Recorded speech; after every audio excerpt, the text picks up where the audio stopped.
Hello friends, ಈ ವಿಡಿಯೋದಲ್ಲಿ ನಾವು 2 ಏಪ್ರಿಲ್ 2026ರ ಪ್ರಚಲಿತ ವಿದ್ಯಮಾನಗಳ ಮಾಹಿತಿಯನ್ನು ನೋಡಲಿಕ್ಕೆ ಇದ್ದೇವೆ. ಸೊ ಇಲ್ಲಿ ಈ ವಿಡಿಯೋವನ್ನು ಸ್ಟಾರ್ಟ್ ಮಾಡುವುದಕ್ಕಿಂತ ಮುಂಚೆ ಈ ವಿಡಿಯೋದಲ್ಲಿ ತಿಳಿಸುವ ಕೆಲವು ಇಂಪಾರ್ಟೆಂಟ್ ಆದ ಇನ್ಫಾರ್ಮೇಷನ್ಗಳ ಕ್ವಿಕ್ ಪಾಯಿಂಟ್ಸ್ಗಳನ್ನು ತಿಳಿಸ್ತೇನೆ. ಫಸ್ಟ್ ಆಗಿ PM ಕುಸುಮ್ ಯೋಜನೆಯ ಅವಧಿಯನ್ನು ವಿಸ್ತರಿಸಲಾಗಿದೆ, ಅದರ ಬಗ್ಗೆ ಮಾಹಿತಿಯನ್ನು ನೋಡಲಿಕ್ಕೆ ಇದ್ದೇವೆ. ಹಾಗೆ ಸಣ್ಣ ಉಳಿತಾಯ ಯೋಜನೆಗಳ ಬಡ್ಡಿ ದರದಲ್ಲಿ ಕೆಲವು ಚೇಂಜಸ್ಗಳನ್ನು ಮಾಡಲಾಗಿದೆ, ಅದರ ಬಗ್ಗೆ ಮಾಹಿತಿಯನ್ನು ನೋಡಲಿಕ್ಕಿದ್ದೇವೆ. ಮತ್ತು RBI ಒಂದು ಪೇಮೆಂಟ್ ಬ್ಯಾಂಕಿಗೆ ದಂಡವನ್ನು ವಿಧಿಸಿದೆ, ಅದು ಯಾಕೆ ವಿಧಿಸಿದೆ ಮತ್ತು ಎಷ್ಟು ದಂಡವನ್ನು ವಿಧಿಸಿದ್ದಾರೆ ಇದರ ಬಗ್ಗೆ ಮಾಹಿತಿಯನ್ನು ನೋಡಲಿಕ್ಕಿದ್ದೇವೆ. ಮತ್ತು ನಾವು ರಾಷ್ಟ್ರೀಯ PNG ಡ್ರೈವ್ 2.0 ಅಭಿಯಾನದ ಬಗ್ಗೆ ಮಾಹಿತಿಗಳನ್ನು ನೋಡಲಿಕ್ಕಿದ್ದೇವೆ. ಹಾಗೆ ನಾವು ಈ ವಿಡಿಯೋದಲ್ಲಿ ಎಕ್ಸಾಮ್ ದೃಷ್ಟಿಯಿಂದ ಕೆಲವು ಇಂಪಾರ್ಟೆಂಟ್ ಆದ ಮಾಹಿತಿಗಳನ್ನು ನೋಡಲಿಕ್ಕೆ ಇದ್ದೇವೆ. ಸೊ ಇಲ್ಲಿ ಮೊದಲನೆಯ ಪ್ರಶ್ನೆಯನ್ನು ನೋಡುವ. ಕೇಂದ್ರ ಸರ್ಕಾರವು ಇತ್ತೀಚೆಗೆ PM ಕುಸುಮ್ ಯೋಜನೆಯ ಅವಧಿಯಲ್ಲಿ ಯಾವ ವರ್ಷದವರೆಗೆ ವಿಸ್ತರಿಸಿದೆ?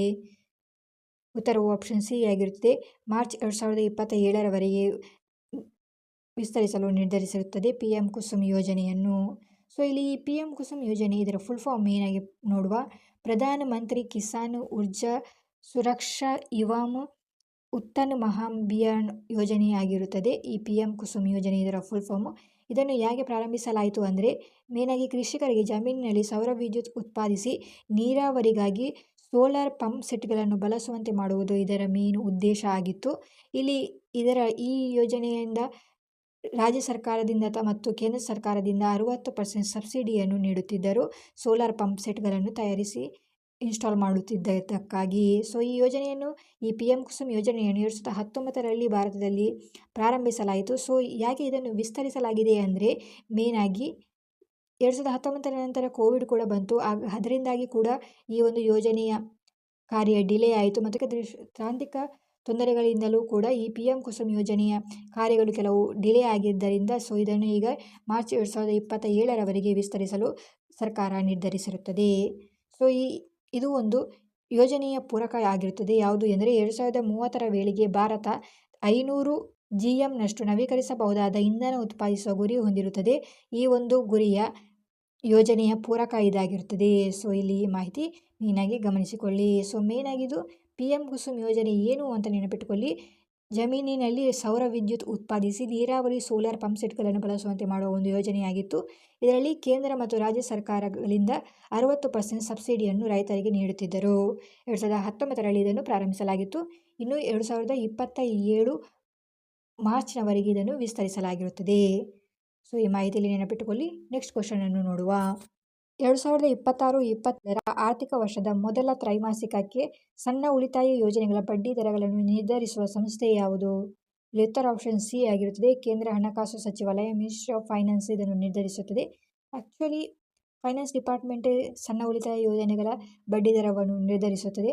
ಮೊದಲ ತ್ರೈಮಾಸಿಕ ಅಂದರೆ 2026-27 ಸಾಲಿನದ್ದು ಏಪ್ರಿಲ್ನಿಂದ ಜೂನ್ವರೆಗೆ ಮೊದಲ ತ್ರೈಮಾಸಿಕ ಆಗಿರುತ್ತದೆ. ಇದರಲ್ಲಿ ಈ ತ್ರೈಮಾಸಿಕದಲ್ಲಿ ಯಾವುದೇ ಬಡ್ಡಿ ದರಗಳನ್ನು ಚೇಂಜಸ್ ಮಾಡಿಲ್ಲ ಸಣ್ಣ ಉಳಿತಾಯ ಯೋಜನೆಗಳಲ್ಲಿ. ಇಲ್ಲಿ ಪ್ರಮುಖ ಸಣ್ಣ ಉಳಿತಾಯ ಯೋಜನೆಗಳ ಬಡ್ಡಿ ದರಗಳ ಬಗ್ಗೆ ಮಾಹಿತಿ ನೋಡುವುದಾದರೆ, ಸುಕನ್ಯಾ ಸಮೃದ್ಧಿ ಯೋಜನೆಯಲ್ಲಿ 8.2% ಇದೆ, PPFನಲ್ಲಿ 7.1% ಇದೆ, SC/SS ನಲ್ಲಿ 8.2% ಇದೆ ಹಿರಿಯ ನಾಗರಿಕರ ಉಳಿತಾಯ ಯೋಜನೆಯಲ್ಲಿ. ಹಾಗೆ ರಾಷ್ಟ್ರೀಯ ಉಳಿತಾಯ ಪ್ರಮಾಣ ಪತ್ರದಲ್ಲಿ 7.7% ಇದೆ ಮತ್ತು ಕಿಸಾನ್ ವಿಕಾಸ್ ಪತ್ರ KVP ಇದರಲ್ಲಿ 7.5% ಇದೆ. ಇದರಲ್ಲಿ ಈ ಕಿಸಾನ್ ವಿಕಾಸ್ ಪತ್ರದಲ್ಲಿ ಅಥವಾ ಕಿಸಾನ್ ವಿಕಾಸ್ ಯೋಜನೆಯಲ್ಲಿ 115 ತಿಂಗಳಲ್ಲಿ ಹಣ ಡಬಲ್ ಆಗುವುದಾಗಿರುತ್ತದೆ. ಸೊ ಇಲ್ಲಿ ಈ ಮಾಹಿತಿ ನೆನಪಿಟ್ಟುಕೊಳ್ಳಿ. 2026-27ರ ತ್ರೈಮಾಸಿಕದಲ್ಲಿ ಸಣ್ಣ ಉಳಿತಾಯ ಯೋಜನೆಗಳ ಬಡ್ಡಿ ದರಗಳಲ್ಲಿ ಯಾವುದೇ ಚೇಂಜಸ್ ಆಗಿರುವುದಿಲ್ಲ.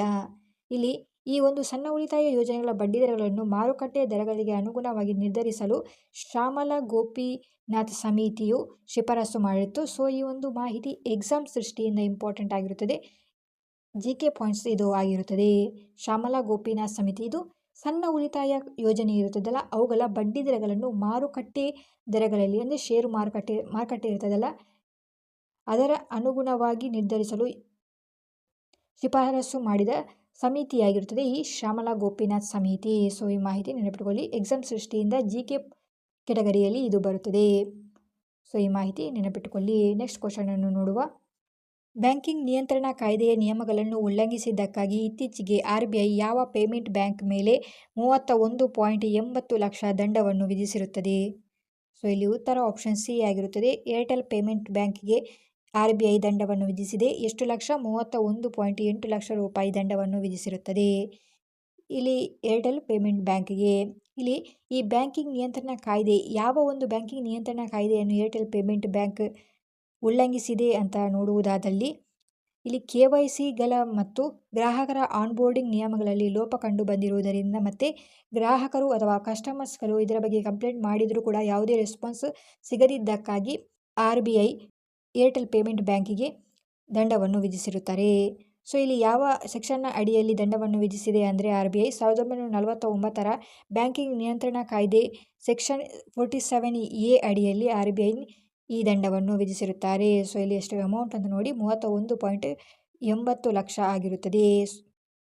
ಸೊ ಈ ಮಾಹಿತಿ ಇಲ್ಲಿ ನೆನಪಿಟ್ಟುಕೊಳ್ಳಿ. ಇಲ್ಲಿ ಪೇಮೆಂಟ್ ಬ್ಯಾಂಕ್ಸ್ಗಳ ಬಗ್ಗೆ ಮಾಹಿತಿಯನ್ನು ನೋಡುತ್ತಿರುವುದರಿಂದ ಕೆಲವು ಇಂಪಾರ್ಟೆಂಟ್ ಆದ ಅಥವಾ GK ಪಾಯಿಂಟ್ಸ್ಗಳನ್ನು ನೋಡುವ. ಇಲ್ಲಿ ಪೇಮೆಂಟ್ ಬ್ಯಾಂಕ್ ಇದು ಒಂದು ಸಣ್ಣ ಉಳಿತಾಯ ಖಾತೆಗಳನ್ನು ಮಾತ್ರ ತೆರೆಯಬಹುದಾಗಿರುತ್ತದೆ. ಈ ಪೇಮೆಂಟ್ಸ್ ಬ್ಯಾಂಕ್ನಲ್ಲಿ ಇದು ಸಾಲ ನೀಡಲು ಮತ್ತು ಕ್ರೆಡಿಟ್ ಕಾರ್ಡ್ ನೀಡಲು ಅನುಮತಿ ಇರುವುದಿಲ್ಲ ಈ ಪೇಮೆಂಟ್ ಬ್ಯಾಂಕ್ನಲ್ಲಿ.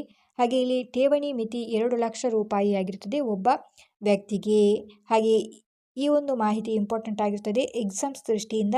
ನಚಿಕೇತ್ ಮೋರ್ ಸಮಿತಿ ಇದು ನಮ್ಮ ಭಾರತದಲ್ಲಿ ಪೇಮೆಂಟ್ ಬ್ಯಾಂಕ್ಗಳನ್ನು ಸ್ಥಾಪಿಸಲು ಶಿಫಾರಸು ಮಾಡಿದ ಸಂಸ್ಥೆಯಾಗಿರುತ್ತದೆ ಅಥವಾ ಸಮಿತಿಯಾಗಿರುತ್ತದೆ ನಚಿಕೇತ್ ಮೋರ್ ಸಮಿತಿ. ಇಲ್ಲಿ ಏರ್ಟೆಲ್ ಪೇಮೆಂಟ್ ಬ್ಯಾಂಕ್ನ ಒಂದು ನ್ಯೂಸ್ ಈಗ ಹೊರಗೆ ಬಂತಲ್ಲ, ಹಾಗಾಗಿ GK ಪಾಯಿಂಟ್ಸ್ನಲ್ಲಿ ಇದನ್ನು ಕೇಳಬಹುದು. ಭಾರತದ ಮೊದಲ ಪೇಮೆಂಟ್ ಬ್ಯಾಂಕ್ ಯಾವುದು ಎಂದರೆ ಏರ್ಟೆಲ್ ಪೇಮೆಂಟ್ ಬ್ಯಾಂಕ್ ಆಗಿರುತ್ತದೆ. ಇದು 2017ರಲ್ಲಿ ಆರಂಭವಾಗಿದ್ದು, ಸೊ ಇದರ ಕೇಂದ್ರ ಕಚೇರಿ ನವದೆಹಲಿಯಲ್ಲಿದೆ. ಈ ಮಾಹಿತಿಯನ್ನು ನೆನಪಿಟ್ಟುಕೊಳ್ಳಿ. ಹಾಗೆ ಮೇನಾಗಿ ನಚಿಕೇತ್ ಮೋರ್ ಸಮಿತಿ ಇದು ಭಾರತದಲ್ಲಿ ಪೇಮೆಂಟ್ಸ್ ಬ್ಯಾಂಕ್ಗಳನ್ನು ಸ್ಥಾಪಿಸಲು ಶಿಫಾರಸು ಮಾಡಿದ ಸಮಿತಿಯಾಗಿರುತ್ತದೆ ನಚಿಕೇತ್ ಮೋರ್ ಸಮಿತಿ. ಸೊ ಈ ಒಂದು ಇನ್ಫಾರ್ಮೇಷನ್ನ ಕ್ವಿಕ್ ಪಾಯಿಂಟನ್ನು ನೋಡುವ. RBI ಏರ್ಟೆಲ್ ಪೇಮೆಂಟ್ ಬ್ಯಾಂಕಿಗೆ ದಂಡವನ್ನು ವಿಧಿಸಿತು. ಎಷ್ಟು ಲಕ್ಷ ಅಂದರೆ 31.80 ಲಕ್ಷವನ್ನು ದಂಡ ವಿಧಿಸಿತು. ಯಾಕೆ ಅಂದರೆ KYC ಮತ್ತು ಗ್ರಾಹಕರ ಆನ್ಬೋರ್ಡ್ ನಿಯಮಗಳಲ್ಲಿ ಲೋಪ ಕಂಡು ಬಂದಿದ್ದಕ್ಕಾಗಿ ಸೊ ಇವರಿಗೆ ದಂಡವನ್ನು ವಿಧಿಸಿರುತ್ತದೆ. ಸೊ ಇಷ್ಟು ಮಾಹಿತಿ ಮೇನಾಗಿ ನೆನಪಿಟ್ಟುಕೊಳ್ಳಿ. ನೆಕ್ಸ್ಟ್ ಕ್ವಶನನ್ನು ನೋಡುವ. ಕೇಂದ್ರ ಸರ್ಕಾರವು ಮನೆಗೆ ಅಡುಗೆ ಅನಿಲ ಸಂಪರ್ಕ ಕಲ್ಪಿಸುವ ರಾಷ್ಟ್ರೀಯ PNG ಡ್ರೈವ್ 2.0 ಅಭಿಯಾನವನ್ನು ಯಾವ ದಿನಾಂಕದವರೆಗೆ ವಿಸ್ತರಿಸಿದೆ? ಉತ್ತರ ಆಪ್ಷನ್ C ಆಗಿರುತ್ತದೆ. ಜೂನ್ 30, 2026ರವರೆಗೆ ಈ ಒಂದು PNG ಡ್ರೈವ್ 2.0 ಅಭಿಯಾನವನ್ನು ಇಲ್ಲಿ ವಿಸ್ತರಿಸಿದೆ. ಇಲ್ಲಿ ಮನೆಗೆ ಅಡುಗೆ ಅನಿಲ ಸಂಪರ್ಕ ಕಲ್ಪಿಸುವ ಯೋಜನೆ ಇದಾಗಿದೆ. ಸೊ ಇದರಿಂದ ಜನರಿಗೆ ಏನು ಲಾಭ ಅಂದರೆ ಮೇನಾಗಿ ಇದೊಂದು ಅಗ್ಗ ದರದಲ್ಲಿ ಸಿಗುತ್ತದೆ. PNGಯ 10ರಿಂದ 15% ಕಡಿಮೆ ದರದಲ್ಲಿ ಸಿಗುತ್ತದೆ. ಹಾಗೆ ಇದರಲ್ಲಿ ಸುರಕ್ಷತೆ ಕೂಡ ಹೆಚ್ಚಾಗಿರುತ್ತದೆ ಮತ್ತು ಇದು 24/7 ನಮಗೆ ಮನೆಗೆ ಅನಿಲವನ್ನು ನೀಡುತ್ತದೆ. ಇಲ್ಲಿ PNG ಡ್ರೈವ್ 2.0 ಯೋಜನೆಯನ್ನು ಯಾರು ಮುಂದುವರಿಸ್ತಾ ಇದ್ದಾರೆ ಅಥವಾ ಈ ಅಭಿಯಾನವನ್ನು ಯಾರು ಪ್ರಾರಂಭಿಸಿದ್ದು ಅಂದರೆ ಪೆಟ್ರೋಲಿಯಂ ಮತ್ತು ನೈಸರ್ಗಿಕ ಅನಿಲ ನಿಯಂತ್ರಣ ಮಂಡಳಿ ಈ ಅಭಿಯಾನವನ್ನು ಪ್ರಾರಂಭಿಸಿರುತ್ತಾರೆ. ಇಲ್ಲಿ ಈ PNG ಇದರ full form piped natural gas ಅಂತ ಅರ್ಥ. ಇದರಲ್ಲಿ ಮುಖ್ಯವಾಗಿ ಮಿಥೇನ್ ಅನಿಲವಿರುತ್ತದೆ. PNGRB ಇದು ಪೆಟ್ರೋಲಿಯಂ ಮತ್ತು ನ್ಯಾಚುರಲ್ ಗ್ಯಾಸ್ ರೆಗ್ಯುಲೇಟರಿ ಬೋರ್ಡ್ ಆಗಿರುತ್ತದೆ. ಭಾರತದ ಇಂಧನ ವಲಯದಲ್ಲಿ ನಿಯಂತ್ರಿಸುವ ಸಂಸ್ಥೆ ಇದಾಗಿರುತ್ತದೆ. PNGRB petroleum and natural gas regulatory board ಆಗಿರುತ್ತದೆ.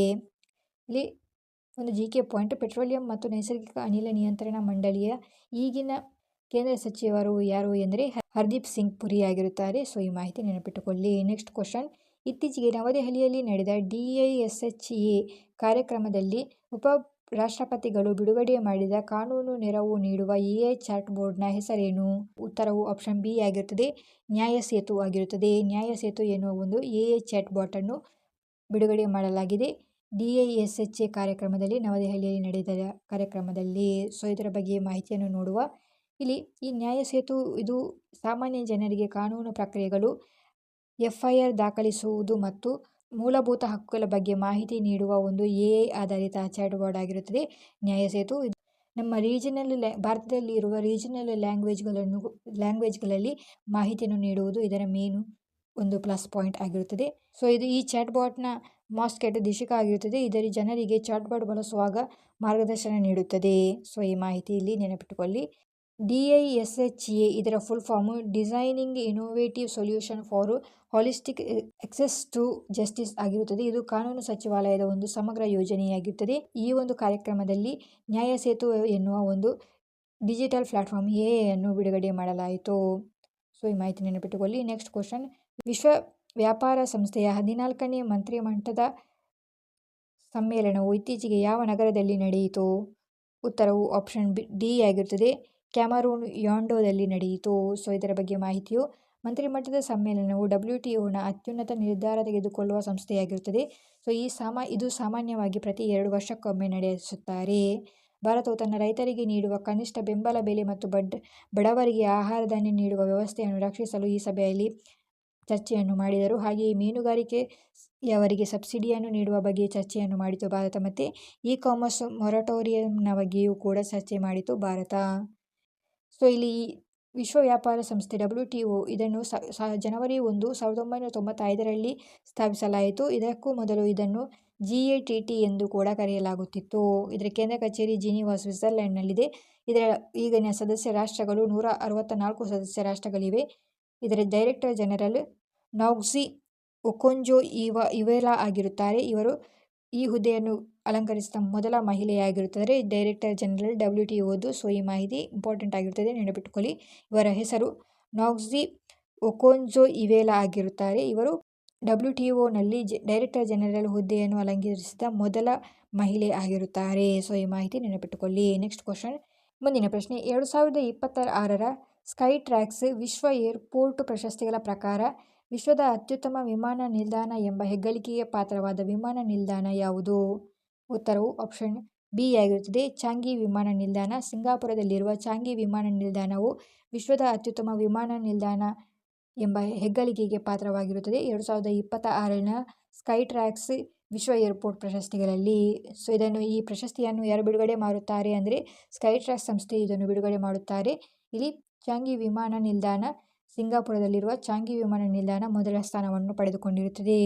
ಇಲ್ಲಿ ಭಾರತದ ಬಗ್ಗೆ ಮಾಹಿತಿಯನ್ನು ನೋಡುವುದಾದಲ್ಲಿ ಒಟ್ಟು 5 ವಿಮಾನ ನಿಲ್ದಾಣಗಳು ಟಾಪ್ 100ನಲ್ಲಿ ಇದೆ. ಈ ಸ್ಕೈಟ್ರ್ಯಾಕ್ಸ್ ವಿಶ್ವ ಏರ್ಪೋರ್ಟ್ ಪ್ರಶಸ್ತಿಗಳಲ್ಲಿ ಇದರಲ್ಲಿ ಭಾರತದಲ್ಲಿ ಮೊದಲನೇ ಸ್ಥಾನವನ್ನು ದೆಹಲಿ ಏರ್ಪೋರ್ಟ್ ಪಡೆದುಕೊಂಡಿದೆ.